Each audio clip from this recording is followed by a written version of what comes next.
FEMA and the Red Cross, these government agencies, have all these lists that they put out about supplies that you would need, the average person would need for general preparedness. And while these lists are pretty good, they're a good starting point, they are pretty basic. When you think about these different government agencies, they look at a national level or a state level, even a community level, and not an individual level. And that's where we need to be looking. So while these list of supplies are great, we need to individualize our plans. And that's what I want to talk about today. I've got a list of 15 important survival supplies that the FEMA and the Red Cross recommend in the description below. I've also got a video I did in the past about some of the recommendations from the Red Cross. But in this video, I want to sort of expand on a few of those and also bring up a few more that they really don't talk about when they go through these lists. The goal in preparedness shouldn't be just to get through something or to survive something. It's sort of a cliche saying, but preparedness is about thriving in these situations, not just surviving them. So with the list of the 15 items that FEMA and the Red Cross recommends that I have in the description, along with some of the things I'm going to talk about, some of the customizations you can do to your individual preparedness plan, you'll be able to handle 90% of the disaster situations that you might face. And again, not just survive them, but actually thrive and maybe come out the other side thinking, hey, I'm doing better than I ever thought I would. So let's go ahead and get into a few of the recommendations that the Red Cross or FEMA has that I sort of expanded on. And the first one is food.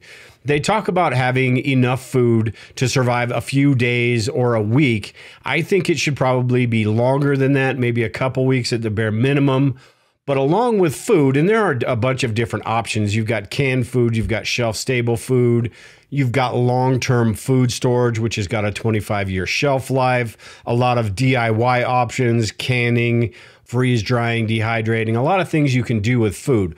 But you also have to think about how are you going to prepare those meals? Do you know different recipes? Do you have the appliances to cook those meals when the grid is down? I've got a video I did in the past of different cooking methods. You've got the butane stoves, you've got alcohol burners, you've got the outside propane grills you could use, and even fireplaces. But you need to think about what your options are in a situation like this.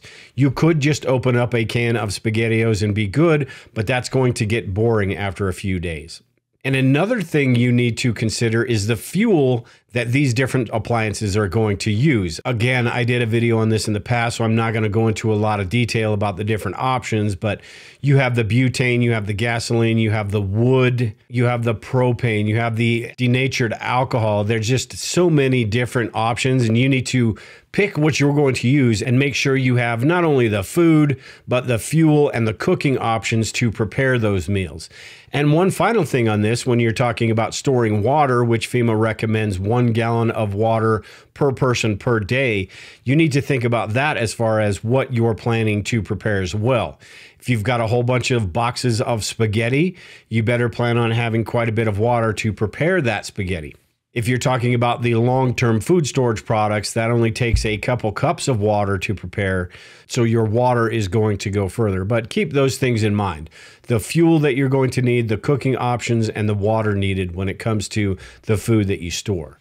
Now, along with water, they talk about storing water, and there's a bunch of options. Just like the food storage, there are a bunch of options for storing water. You can buy the bottles at the store or the jugs at the store. You've got water bricks. There are even sleeves that you can put in your bathtub that you can fill up in the case of, say, a hurricane or something where you have advance notice that something is going to happen. You can fill up that bathtub. But I think it's also important to have water filters. Like I said, these are pretty basic lists, and they don't really go into a lot of detail if something's going to last for longer than a week or so.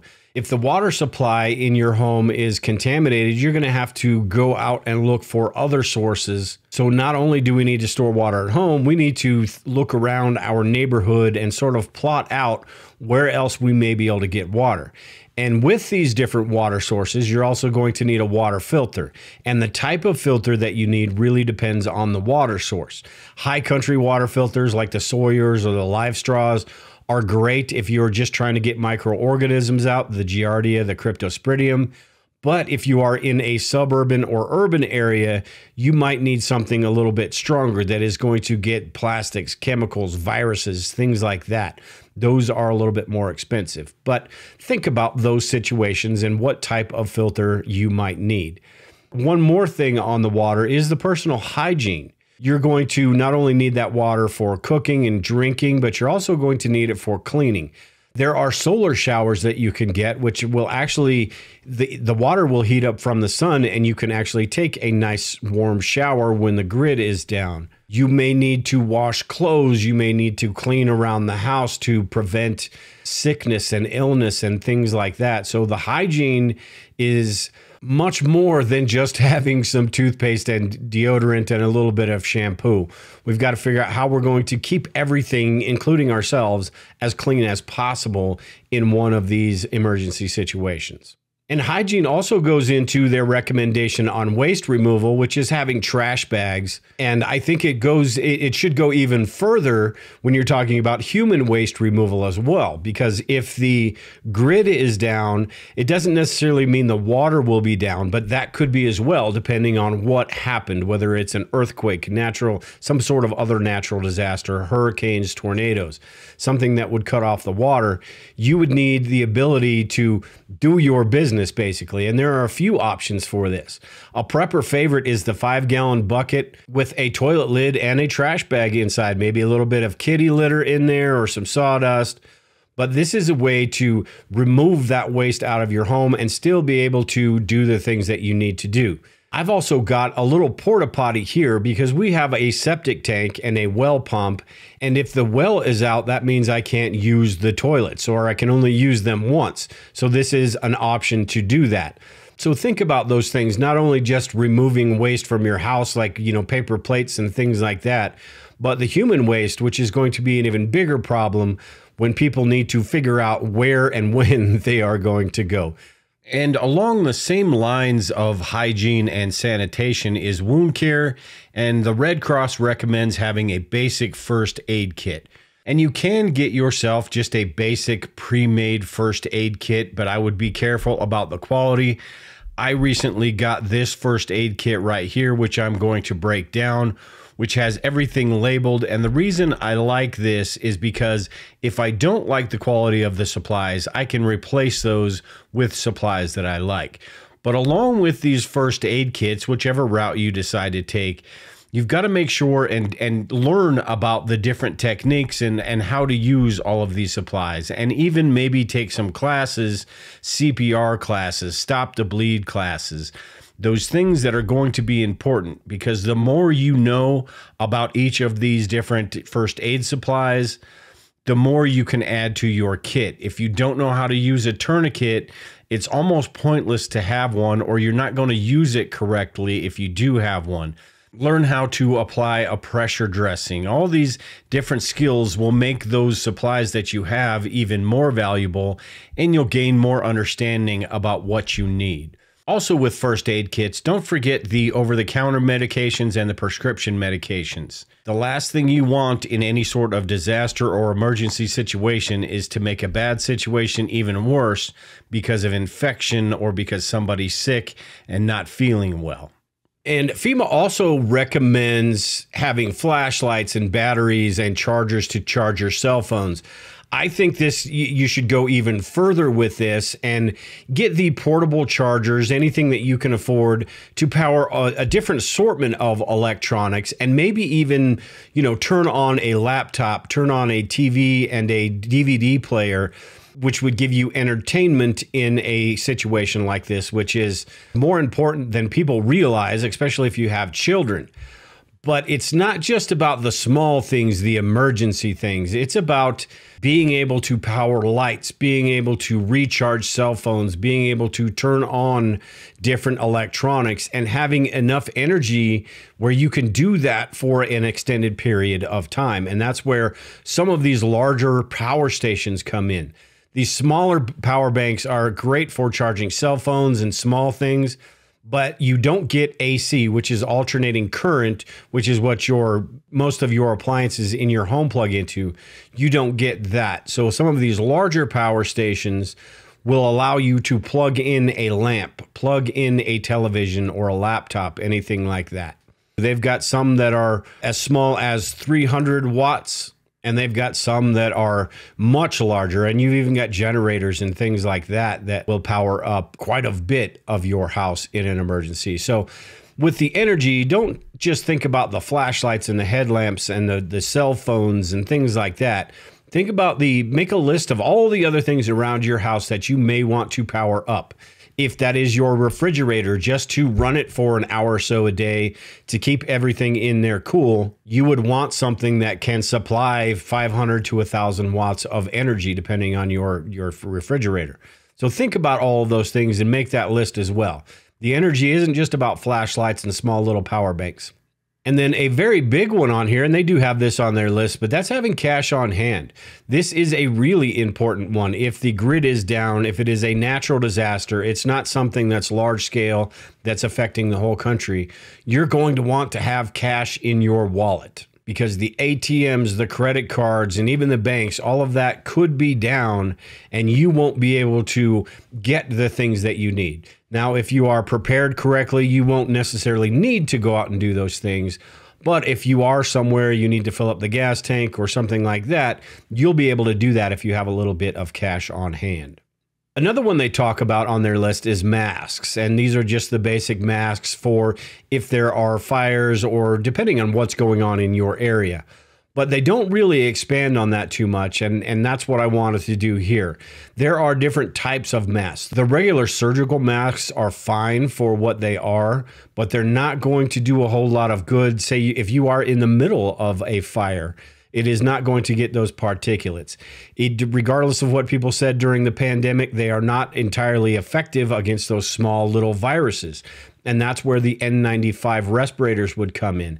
And even the RZ masks, which are, I have one in my bug out bag, and they are fantastic. I use it when I'm outside with the horses, cleaning up horse poop, or I'm cleaning out the chicken house with those, the chicken poop is kind of gross. So I wear an RZ mask when I'm doing things like that. So it's not just having these for emergency situations. They are things that you can use on a daily basis as well. So while the surgical masks are fine and great for what they are, think about these other options as well. And you can stockpile some N95 masks and they last a super long time, or you can get yourself an RZ mask that have the filters in them and they are foldable, collapsible, and you can put them in a bug out bag or a go bag and take them with you.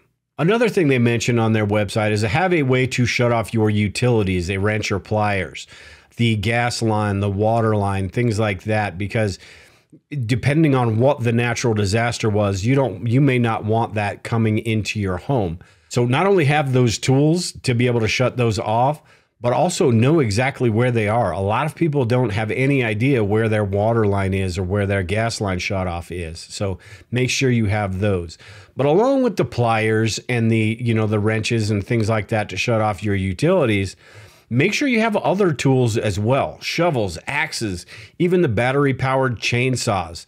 These tools that might be useful if there is, say, an earthquake, a tornado, a hurricane, or something larger where you might need those axes and those shovels and those chainsaws, those high-powered tools to help other people out, help your family members get out if the house, gets run over by a tornado or whatever the situation is.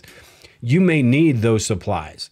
If it is a fire mitigation type situation, you may need those shovels and pickaxes to dig trenches and things like that. So having these other tools are important as well, not just the pliers and the socket sets and the screwdrivers.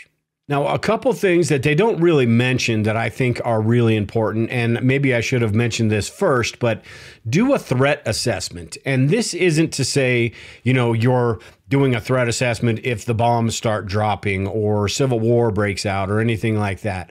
A threat assessment will give you an idea about what exactly you should prepare for. So it starts out with the basic of what sort of natural disasters are likely in your area. Do you live by nuclear power plants? Do you live by military bases, all of these little things. Sort of brainstorm, write all of this down, and you'll get a better idea about how to individualize your plan. Do you live in really populated areas? Because that could become dangerous in situations where people don't have food and water and they are looking for food and water. That's when people sort of start to become chaotic and even more untrustworthy than they are these days. So do a threat assessment and think about everything you can. Like I said, brainstorm, write all of this stuff down, and you'll have a better idea about what it is exactly that you need to prepare for. Now, you can start off with one of these lists from FEMA or the Red Cross, and it's a great, like I said in the beginning, it's a great starting point, but you're going to need to individualize that and expand on that. Which leads me to my next one, which is don't overwhelm yourself. It can become very easy. You're sort of scared in the beginning and you go out and buy a bunch of food or you store a bunch of water.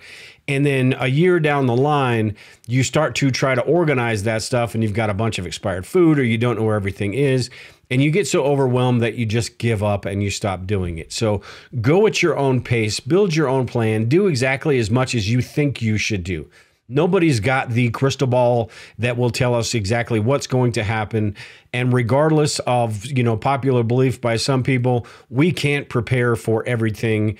And there is no guarantee that we are going to survive in the first place. So all we can do is what we can do, and we need to be okay with that. So make sure you have a good, solid plan laid out to begin with and follow that plan and expand as much as you feel comfortable with, but don't overwhelm yourself because all that will lead to is you just giving up and not being prepared in the first place.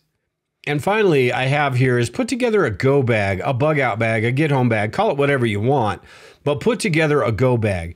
We are away from home a lot more often than we even realize. And we don't get to pick when disaster strikes or when an emergency happens. So having some of these important supplies with us everywhere we go, and even our family members, is going to help us out in a number of different situations. And even if something does happen, if you've got a go bag with a couple Band-Aids in it, or a little bit of food in it, or water in it, you never know when those are going to be useful. It could be something that just a daily basis where you're driving home from work and you get the munchies and you've got a granola bar or something in there. You can chow that down. Just make sure and replace that. But put together this little go bag because, one, you never know when disaster is going to strike and where you're going to be when it does. And two, it really gives you a good idea about all of these different areas of preparedness as well, sort of on a micro level. You're thinking about water, you're thinking about food, you're thinking about shelter, all these different things that on a much larger scale are all preparedness related supplies. And if you look at these lists at FEMA and the Red Cross, it is the same thing. You just make that a lot smaller. You put it into a bag and it's only going to last you anywhere from 1 day to 3 days. But those could be super important in any sort of situation where you're trying to get home or maybe you even need to evacuate. So that's my list here today. I know there's a whole lot more that goes into this. I've got the Bug Out Location, which is the membership website where we go into quite a bit of detail about all these different areas of preparedness and how to do these things. But just remember, it's not always about doomsday. Sometimes it's about the small stuff like FEMA and the Red Cross recommend. 90% of the disaster scenarios that we might face fall into this category right here, where it's not the end of the world. It just seems like it for a little while. That's not to say we shouldn't be prepared for the other ones or we shouldn't think about the other ones that are much larger scale. But most of what we're going to face is going to be handled with doing the things that I talked about in this video today. If you've got any advice that others might want to think about that they could benefit from, make sure and leave a comment below. But with that, until next time, everyone, take care and prepare. We will talk to you all later.